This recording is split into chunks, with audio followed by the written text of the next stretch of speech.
right, friends, it is a beautiful Thursday morning. Getting a little late. I got to get out of here anyway. Hummingbirds flying around. It's crazy how the hummingbirds are doing this morning. We've got the honeybird feeder over there. You can see the honeybird right by it. They're flying around it. See the red hummingbird feeder? See the hummingbirds coming in? Crazy. And then we've got the butterfly tree over by the house behind us. Look at those hummingbirds. So they both attract, of course, the feeder and the butterfly bush tree attract the hummingbirds. Anyway, Sunflower City. The sunflowers are doing awesome. I've got two that aren't doing too good, and I do not know why. Could be because we are in a drought all of a sudden. This one's doing bad. I just watered them, so hopefully they'll do good. Anyway, man, them hummingbirds are going nuts.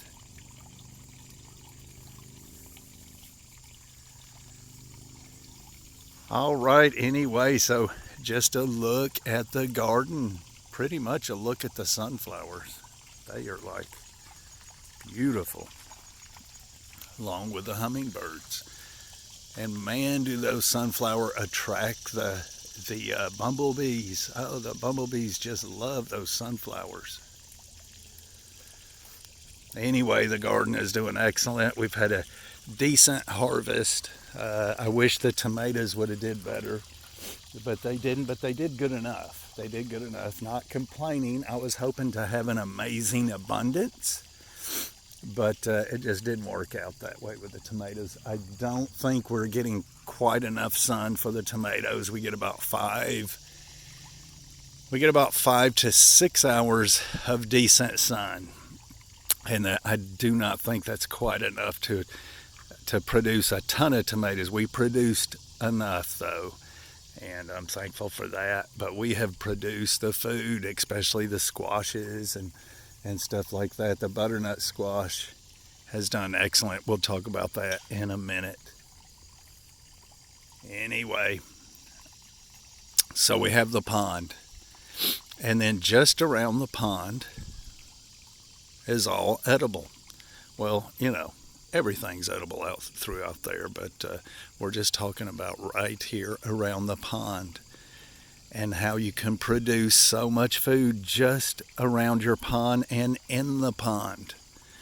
Now, the plants floating in the pond are not edible, but the fish in the pond are. I've got 10 bluegill in there. I could easily bump it up to 20. You can see the pond is getting a little low. Man, we need some rain, something terrible. Anyway, so there's 10 bluegill in there. I could boost it up to 20. Whoa, hummingbirds. And so that's food right there. And then the water, that fertilized, nutrient-rich water that they produce is used. You just dip the pitcher in the pond, and I pour it around the pond on the plants that are around the pond.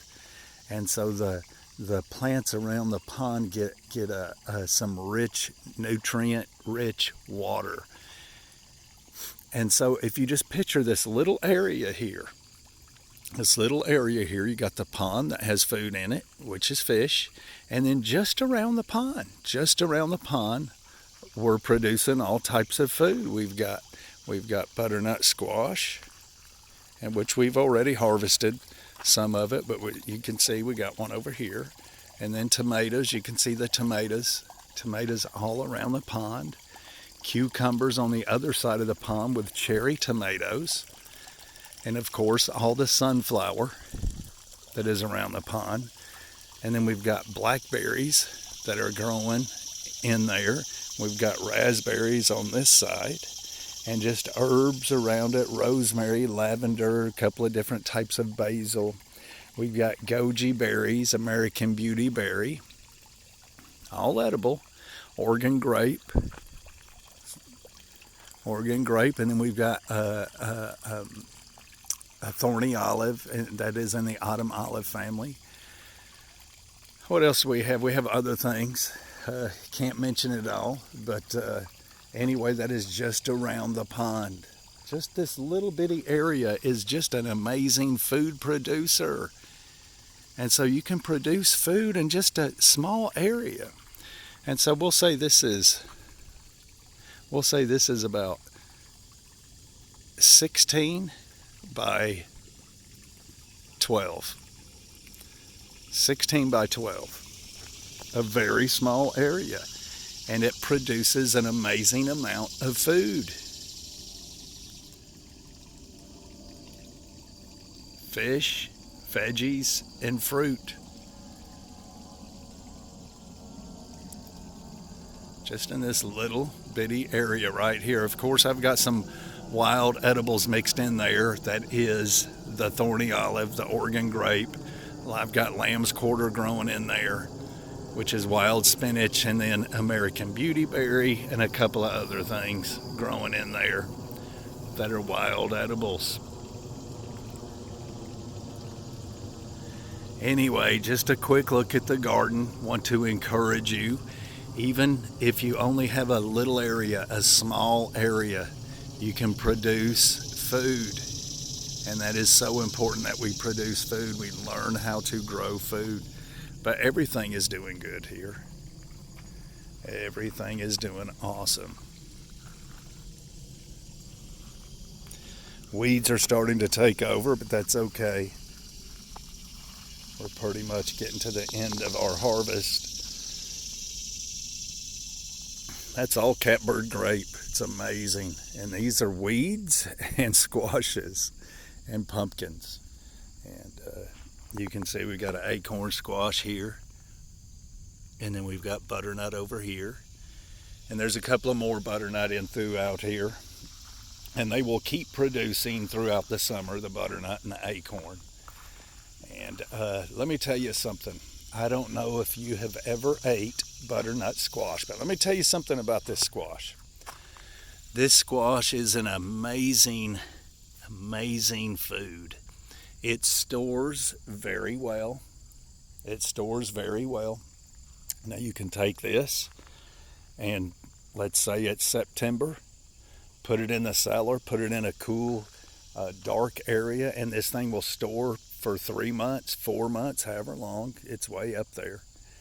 And it is just an excellent food. Listen, this butternut squash is delicious. I am not kidding you. It is delicious. The first time I had it was last night.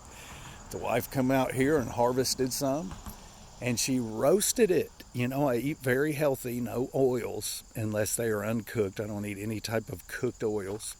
She came out, harvested it, and roasted it in the oven. And she put some garlic on it and roasted it, and that was it. We pulled it out, put a little salt on it. I'm telling you, it was delicious, amazing. And so I heard people rave about butternut curry, butternut squash, whatever they call it. Anyway, and they talk about how delicious it is, and now I know why, because the butternut squash is delicious, and so it stores well, and as you can see, it grows very well. I'm going to plant more. Yeah, I'm going to plant more. Come August, I'm planting more. And so it grows well, it stores very good, it cooks good, it is delicious. And so I'm happy and excited about that. I was so excited last night. We couldn't get the grandkids to eat it, but I sure ate every bit of it. You're talking about delicious. It is delicious. Butternut squash, and so good for you, friends, so good for you. And it's something you can grow. It's so easy to grow. Look, it's growing amongst the weeds. It's growing in all these weeds. And so it grows very well. And we haven't hardly done anything to it. We've let the weeds grow up around it. And it's delicious. And it's super excited about that butternut squash. Anyway, just thought I'd make a quick video this morning. You know what? I hate to say it. I don't know what this one is. This huge, it's either pumpkin or squash. So, which pumpkin is a squash, but man, it's growing all throughout here. I don't know if it's going to produce anything. I don't see anything on it. See that catbird grape, man, it is just taking over everything, which is awesome and amazing because a bird planted this, and I just kind of helped it along its way. And although it will not produce anything this year, it will produce next year. Anyway, that is it.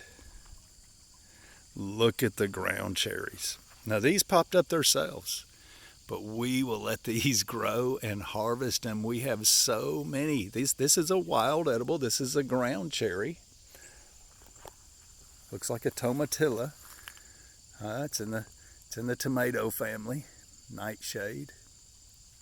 And we will harvest all of these. Unbelievable. This is Mother Nature. So here our garden this year has been a wild edible garden amongst our regular domestic vegetables and fruits that we have planted. But see, we've got lots of lamb's quarter that we let grow, and of course the muscadine, the ground cherry, and other things. Can't mention them all. So just an amazing little garden that we've had this year. It isn't the prettiest. But I'm not about that. My wife is. Boy, she wanted a beautiful garden, but I just ain't about that prettiness. I'm about the production. I love those wild edibles as well. I ate a good bit of greenbrier this year. Here's a nice one here. Well, that's a nice greenbrier. Growing on up there. Now, I dug out the roots to this one, but evidently I left some, so that's a good thing.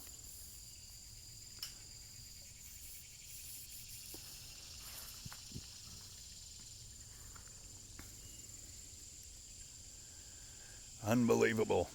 And low maintenance. We weeded this garden once or twice. No more than twice. It was once or twice. We actually weeded it once, and it wasn't a full weed. We didn't weed the whole garden. And then she ran the lawnmower, down the paths one time. And that's it. That's the only weeding we done.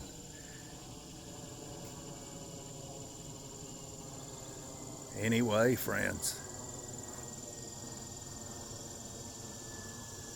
So just a little pond area. Look at it one more time and imagine this little area at your house. And you've got this, and you can beautify it. See, mine's not beautiful. You can beautify it, make it very pretty, but make it an amazing food producer. Excuse me. An amazing food producer. And just a little bitty area. And you've got your water here to water your plants, full of nutrients and goodness. Anyway, friends, give you a look at the morning glory. Look at that. Ground cherries here. Catbird grape, muscadines here. And morning glory. Now, morning glory, they do have some medicinal value to them. Anyway, friends. Oh, let's take a look at this squash real quick. Squash all growing up through here. All right, friends, we'll see you.